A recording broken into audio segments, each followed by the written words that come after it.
Steve Harvey had been standing on the Family Feud stage for over 16 years, and during that time, he had witnessed thousands of emotional moments ranging from tears of joy to tears of frustration and everything in between. He had seen contestants cry when they won, cry when they lost, and cry when the pressure of the moment became too overwhelming.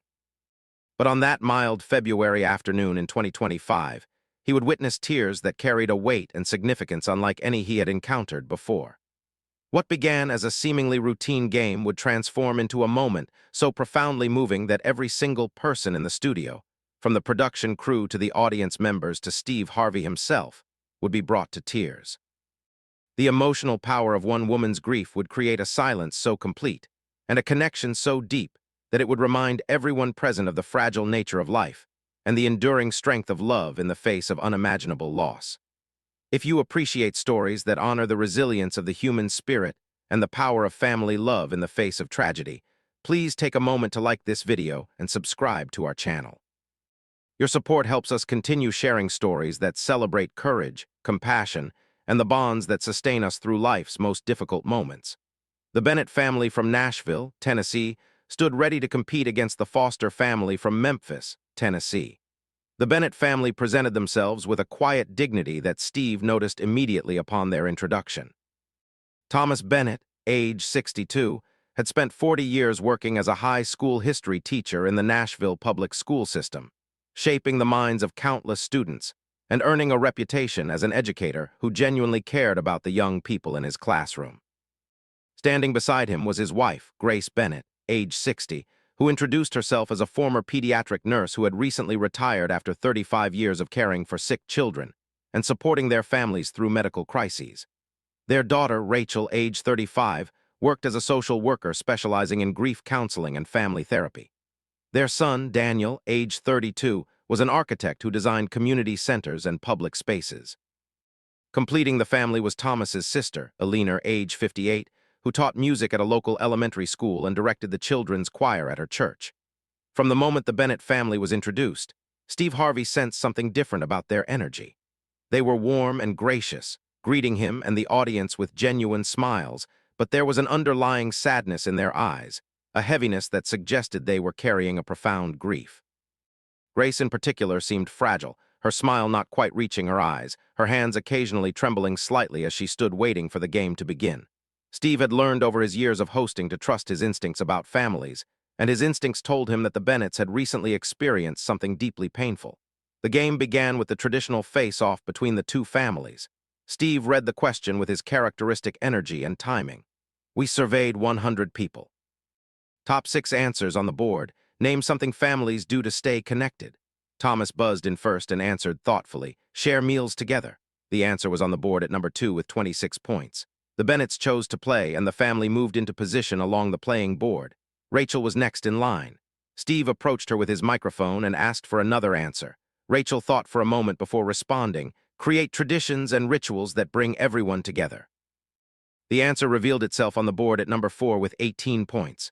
The audience applauded, and Steve nodded approvingly at the thoughtful response. Daniel followed with his answer. Support each other through difficult times. His voice carried a weight that suggested he was speaking from recent personal experience rather than abstract knowledge. The board showed this as the number 1 answer with 34 points, and the audience responded with warm applause that seemed to recognize the depth behind his words. Elena was next. When Steve posed the question to her, she answered with quiet conviction, remember and honor those who have passed away. The answer appeared on the board at number 5 with 14 points. The pattern of answers was beginning to suggest that the Bennett family had a particularly deep understanding of what it meant to stay connected as a family, especially in the face of loss. Then it was Grace's turn. Steve walked over to her with his microphone, and as he approached, he could see that her eyes were already glistening with unshed tears. Her hands were clasped tightly together, and she was breathing in the careful, measured way of someone trying very hard to maintain their composure. Steve's voice gentled immediately, his years of experience telling him that Grace was on the edge of an emotional precipice. Grace, we need one more answer. Name something families do to stay connected. His voice was soft and encouraging, creating space for whatever response she needed to give. Grace opened her mouth to speak, but no words came out. Instead, tears began to flow down her face in steady streams. She brought her hand to her mouth, trying to contain the emotion that was clearly overwhelming her. Thomas immediately moved closer to his wife, putting his arm around her shoulders in a gesture of support and comfort. Rachel and Daniel both stepped toward their mother as well, forming a protective circle around her. Steve set down his cards and moved closer to the family, his expression showing genuine concern and compassion. "Grace, honey, what is going on? Take your time. There is no rush here." The studio had fallen completely silent, the audience sensing that something significant was happening, that this was more than just the usual pressure of the game causing someone to become emotional. Grace took several shaky breaths, trying to compose herself enough to speak. When she finally found her voice, it was barely above a whisper, but in the silent studio, every word carried clearly through the space. "I am so sorry. I thought I could do this. I thought I could come here and play the game and have fun with my family. But standing here being asked about how families stay connected, all I can think about is my son. My beautiful boy who should be standing here with us, but who is not here because he died 8 months ago." The studio remained absolutely silent. Steve Harvey stood completely still, his expression showing profound compassion and sorrow. Several audience members were already crying, moved by the raw pain in Grace's voice. The competing Foster family stood quietly, their own faces reflecting sympathy and shared grief. Grace continued, her words coming out in between sobs that she could no longer control. "His name was Matthew. He was our youngest child. He was only 28 years old. He was funny and kind and so full of life. He was a firefighter. He loved helping people. He loved serving his community. And 8 months ago, he went into a burning building to rescue a family that was trapped inside. He got them out. He saved 3 children and their mother, but he did not make it out himself. The building collapsed while he was still inside." The tears were flowing freely now, not just from Grace, but from Thomas, Rachel, Daniel, and Alina as well. The entire Bennett family was crying, holding on to each other for support as Grace spoke about the son and brother they had lost. Many audience members were sobbing openly, and even some of the production crew members were wiping tears from their eyes. Grace's voice broke completely as she continued. "Every single day since Matthew died, I have struggled to understand how to keep living in a world that no longer has him in it. How do I wake up every morning knowing I will never see his smile again, never hear his laugh again, never get to hug him again? And the question you just asked, about how families stay connected, that is what we have been trying to figure out for 8 months. How do we stay connected as a family when the person who brought us so much joy and laughter is no longer here?" Steve Harvey was crying now too, tears streaming down his face as he listened to Grace describe her unbearable loss. When he spoke, his voice was thick with emotion. "Grace, I am so deeply sorry for your loss. I cannot begin to imagine the pain you and your family have been living with. Your son Matthew, he sounds like he was an extraordinary young man, a hero who gave his life saving others." Grace nodded, wiping her tears with trembling hands. "He was extraordinary. From the time he was a little boy, he always wanted to help people. When he told us he wanted to become a firefighter, we were proud but also terrified because we knew how dangerous it was. But Matthew said that if he could save even one life, it would be worth it. And he saved so many lives during his career. That last day, he saved 4 lives. 4 people are alive today because my son ran into that burning building when everyone else was running out." She paused, struggling to continue. "But I would trade all of those lives to have my son back. I know that is selfish.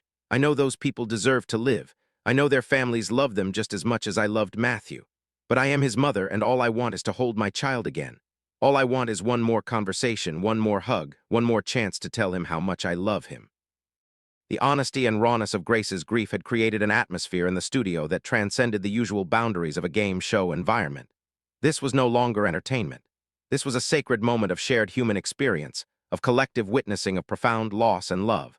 Every person in the room understood on a visceral level that they were in the presence of a grief so deep and a love so fierce that it demanded their full attention and respect. Steve Harvey made a decision in that moment. He turned to the production team and made a signal that they should stop filming. Then he turned back to Grace and her family. "Grace, Thomas, Rachel, Daniel, Alina, I want you to know that we are not going to continue this game. What you are going through, the loss you have experienced, that is more important than any game or any prize. I want to take a moment right now, with everyone in this studio, to honor Matthew's memory and to acknowledge the incredible sacrifice he made." He turned to address the audience. "Ladies and gentlemen, we have just been privileged to hear about a true American hero. Matthew Bennett gave his life to save a family he did not even know. He embodied the very best of what it means to serve others, to put the safety and well-being of strangers above your own. And he left behind a family who loved him deeply and who are now trying to navigate life without him. I want us all to take a moment of silence to honor Matthew's memory and to hold the Bennett family in our hearts. The studio fell into complete silence. For a full minute, not a sound could be heard except for the quiet weeping of people throughout the room. It was a moment of profound respect and reverence, a collective acknowledgement of sacrifice and loss and the enduring power of love. When Steve finally spoke again, his voice was gentle but clear. "Grace, you asked how families stay connected when they have lost someone they love so deeply. I do not have an easy answer to that question. But I think part of the answer is what you are doing right now. You came here today with your family even though I imagine it was incredibly difficult to do so. You are still showing up for each other, still trying to create moments together, still honoring Matthew by continuing to live and to love each other. That is how you stay connected. You hold on to each other, you share your grief, you keep Matthew's memory alive through the stories you tell and the love you continue to carry for him." Thomas spoke for the first time since Grace had begun crying. His voice was steady despite the tears on his face. "Matthew was our light. He was the one who could always make us laugh, who could always find joy even in difficult circumstances. When he died, we felt like that light had been extinguished forever. But over these past 8 months, we have realized something. Matthew's light did not die with him. He left it inside each of us. Every time we choose kindness over anger, every time we help someone in need, every time we find a reason to smile even through our grief, we are keeping Matthew's light alive." Rachel added her voice to her father's. "We came on Family Feud today because Matthew loved this show. He used to watch it with our mom all the time. They would compete to see who could guess the answers first, and they would laugh so hard together. When we got the invitation to be on the show, Mom's first instinct was to say no because the thought of being here without Matthew was too painful. But then we realized that coming here was a way to honor him, to do something he would have loved, to keep that connection to him alive." Daniel spoke as well, his voice breaking with emotion. "The hardest part is not the big moments like holidays or birthdays, though those are incredibly painful. The hardest part is the everyday moments when something happens, and my first thought is that I need to call Matthew and tell him about it. And then I remember that I cannot call him. I can never call him again. That realization that happens over and over multiple times a day, and it never gets easier." Eleanor, who had been quietly crying throughout, finally found her voice. "I was Matthew's godmother. I was there the day he was born, and I watched him grow into this amazing man who touched so many lives. At his funeral, there were over 2,000 people. The entire fire department came. People he had rescued came. Families of people he had saved came. And every single one of them had a story about how Matthew had impacted their life, how he had helped them or saved them or simply made them feel valued and seen. That is his legacy. That is how he stays connected to this world even though he is no longer physically in it." Steve Harvey listened to each family member speak, honoring their need to talk about Matthew and to share who he had been with the people in the studio and eventually with the viewers who would watch this episode. When they had finished, he spoke again, his words measured and thoughtful. "The Bennett family, what you have shared today goes far beyond anything we typically experience on Family Feud. You have given us a gift by allowing us to know Matthew through your words and through your love for him. You have reminded every person in this room and everyone who will eventually watch this that life is precious and fragile, that the people we love should never be taken for granted, and that true heroism looks like running into danger to save others even at the cost of your own life." He continued, addressing the broader audience and the cameras. "I want everyone watching this to do something for me. I want you to think about the people in your life who matter most to you, and I want you to make sure they know how much they mean to you. Do not wait for the right moment. Do not assume there will always be time later. Tell them today. Hug them today. Make sure they know they are loved, because the Bennett family thought they would have more time with Matthew. They thought they would have years more of shared meals and laughter and memories, but life does not always give us the time we think we have." Steve then made another decision that would require significant coordination with the production team and the show's budget. "Bennett family, I know that no amount of money can replace what you have lost. Nothing can bring Matthew back, but I want to do something to honor his memory and his service. Family Feud is going to make a donation of $50,000 to the Nashville Fire Department in Matthew's name. That money will be used to support the families of firefighters who are killed or injured in the line of duty. It is a small gesture in the face of such profound loss, but I hope it will help ensure that Matthew's legacy of service and sacrifice continues to make a difference." The audience erupted in applause, a standing ovation that felt less like appreciation for entertainment and more like collective support for a family in pain. Grace was crying again, But these tears seemed different, mixed with gratitude and perhaps a small measure of comfort in knowing that her son's death was being honored and that his sacrifice would continue to help others. The decision about whether to air the segment required careful consideration and extensive discussion with the Bennett family. After taking time to process the experience and consult with their grief counselor, the family decided they wanted the episode to air. Grace expressed that if sharing their story and Matthew's sacrifice could help other people appreciate their loved ones or could provide comfort to other families who had lost someone, then she wanted that to happen. When the episode aired 10 weeks later, the response was unprecedented in Family Feud history. The segment went viral within hours, but unlike typical viral moments that generated debate or controversy, this one generated an overwhelming outpouring of sympathy, support, and reflection. Within 24 hours, the video had been viewed over 100 million times. The response was nearly universal in its compassion and reverence for the Bennett family's loss and Matthew's sacrifice. Thousands of firefighters and first responders shared the video with messages of solidarity and recognition of the risks they faced every day. Fire departments across the country held moments of silence in Matthew's honor. Many firefighters posted photos of themselves and their families with messages about making sure their loved ones knew they were cherished, inspired by Steve Harvey's call to not take relationships for granted. Grief counselors and therapists reported that clients who had experienced similar losses found comfort and validation in watching Grace speak about her grief. The raw honesty with which she described her pain, her admission that she selfishly wanted her son back even though he had died saving others, her struggle to understand how to keep living in a world without him. All of this gave permission to other grieving parents to acknowledge the full complexity of their own feelings without shame. The Nashville Fire Department, which received the $50,000 donation in Matthew's name, used the money to establish the Matthew Bennett Memorial Fund. The fund provided financial assistance to families of firefighters who were killed or seriously injured in the line of duty, helping with immediate expenses and long-term support. The fund also created a scholarship program for children of firefighters who wanted to pursue careers in public service or emergency response. True to his commitment to support the family beyond the initial taping, Steve Harvey maintained contact with the Bennetts over the following months. He sent them resources for grief support, connected them with other families who had lost loved ones in similar circumstances, and checked in regularly to see how they were managing. 1 year after that February afternoon when Grace's tears changed the entire room, Steve Harvey invited the Bennett family back for a follow-up segment. The family had changed in visible ways during that year. Grace still carried her grief, that was evident in her eyes and in the careful way she spoke about Matthew, but there was also a sense of having found a way to continue living alongside that grief rather than being completely consumed by it. Grace shared that the year since Matthew's death had been the hardest of her life, but that sharing their story on Family Feud had been unexpectedly healing. We received thousands of messages from people who watched the episode. Some were from other parents who had lost children and who understood our pain. Others were from people who had been saved by firefighters or other first responders, and who wanted us to know that Matthew's sacrifice was not in vain, that the lives he saved mattered and would continue to matter. Reading those messages helped me see that while Matthew is gone, his impact on the world continues. Thomas described how the family had worked to honor Matthew's memory through action and service. We established an annual Matthew Bennett Day of Service in Nashville, where volunteers spend a day doing community service projects in Matthew's name. Last year, over 5,000 people participated. They painted schools, cleaned parks, delivered meals to elderly neighbors, and did all kinds of service projects.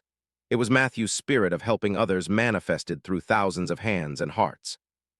Rachel spoke about her professional work as a grief counselor and how losing Matthew had deepened her understanding of the families she served.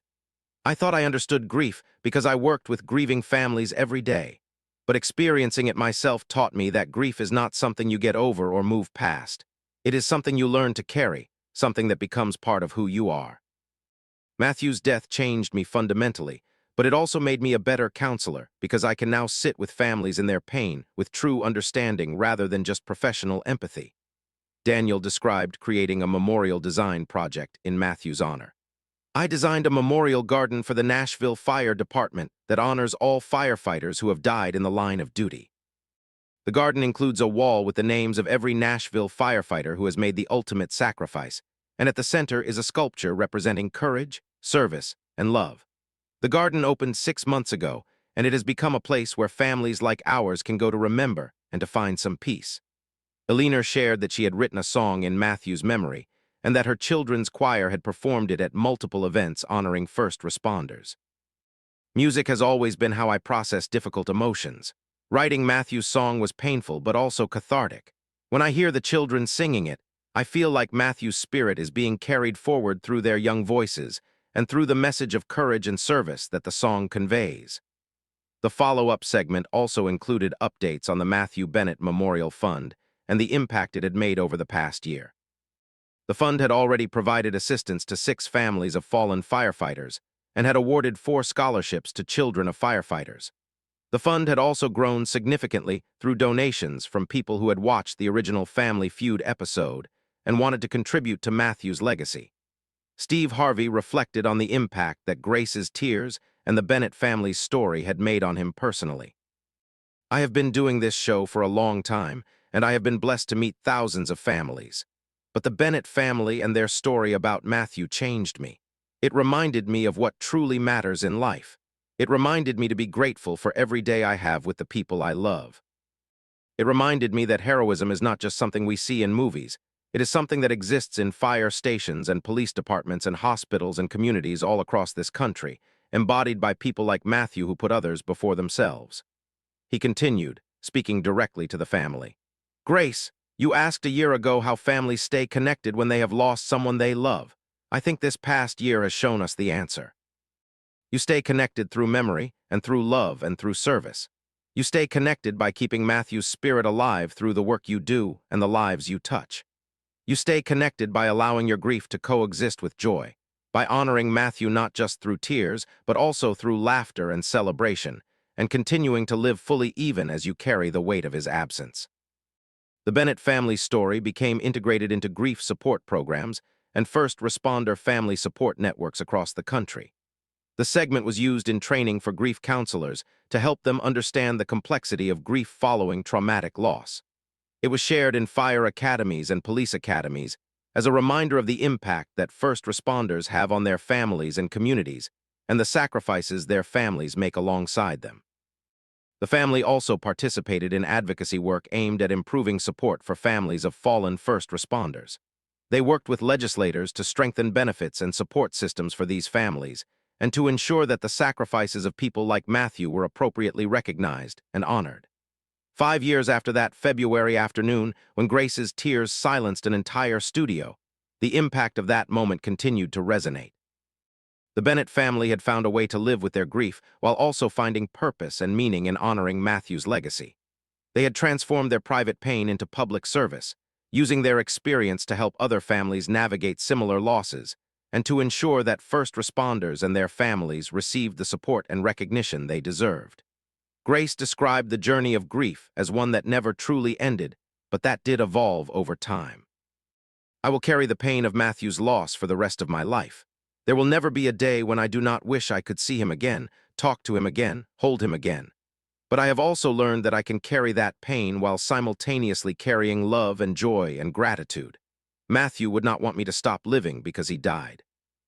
He would want me to honor his life by living mine fully, by helping others the way he helped others, by finding moments of beauty and connection even in the midst of grief. The moment when Grace Bennett stood on the Family Feud stage and allowed her grief to pour out, when she spoke with raw honesty about the unbearable pain of losing a child and the struggle to understand how to keep living in the face of such loss, created a connection that transcended the usual boundaries of television entertainment. Her tears were not just her own. They carried the grief of every parent who had lost a child, every family who had lost someone to violence or accident or illness, every person who had experienced the particular agony of loving someone deeply and then having to learn to live without them. If this story has moved you or helped you appreciate the preciousness of the relationships in your own life, please take a moment to like this video and subscribe to our channel. Share this story with someone you love and let them know what they mean to you. Most importantly, remember the lesson that the Bennett family taught us through their pain and their courage. Life is fragile and unpredictable. The people we love may not always be with us. So we must make sure they know they are loved, that they matter, that they have made our lives better simply by being in them. We must not wait for the perfect moment or assume there will always be more time. We must love boldly and express that love freely while we still have the chance. The Bennett family would give anything to have one more moment with Matthew, one more opportunity to tell him how much he was loved.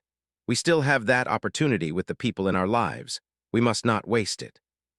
Grace's tears changed an entire room because they reminded everyone present of the fundamental truth that love and loss are inseparable parts of the human experience, that to love deeply is to risk profound grief, but that such love is still worth every moment of joy it brings and every tear of sorrow its loss creates.